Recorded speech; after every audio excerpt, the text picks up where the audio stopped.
জনভিত্তি এটা হঠাৎ করে তৈরি হবে না, এটা কোনো না কোনো একটা অবদানের ভিত্তিতে আমাদেরকে তৈরি করতে হবে।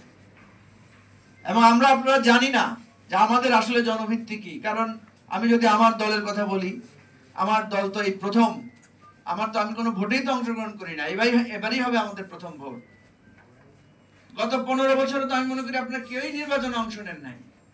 মান্না ভাই অংশ নেন নাই, বাবলু ভাইও নেন নাই, সাইফুল ভাইও নেন নাই, সাকিব ভাইও নেন নাই, তানিয়া ভাবিও নেন নাই। আমরা কেউ তো আসলে 15 বছর কোন নির্বাচনে অংশগ্রহণ করি না। কিন্তু মানুষ সাকিবে অংশগ্রহণ করছে। আচ্ছা, আমরা আমরা আমরা যেটা বলতে চাচ্ছি, আসলে তো ভোট তো হয় নাই। কেউ দাঁড়িয়েছে না দাঁড়িয়েছে এটা প্রসঙ্গ না, ভোটই তো হয় নাই।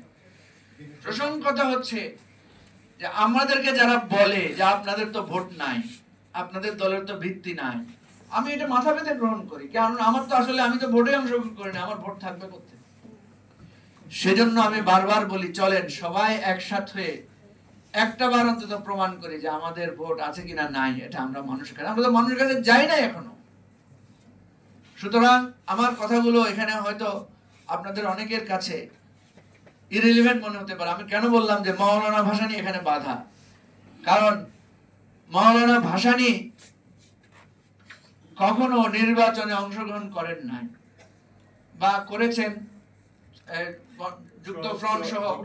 যুক্ত ফ্রন্টে করেছেন, যেটাকে আমরা লাস্ট বলি যে 71 সালের 70-এর নির্বাচনে এসে উনি নির্বাচন অংশ নেন না। তাহলে আমাদের জন্য পথ কি? আমরা মাওলানা ভাসানীকে অনুসরণ করে কি নির্বাচন বাদ দিব? নাকি আমরা সবাই সংঘবদ্ধভাবে বলবো, জনগণের কাছে গিয়ে বলবো যে আপনারা নতুন রাজনীতি চান, আপনারা এই চাঁদাবাজি, দখলবাজি, পরিবারতন্ত্রের বিরুদ্ধে আপনারা কথা বলেন। এই যে দেখেন, আমরা কোনো পরিবারতন্ত্রের দাবি নিয়ে আসি নাই।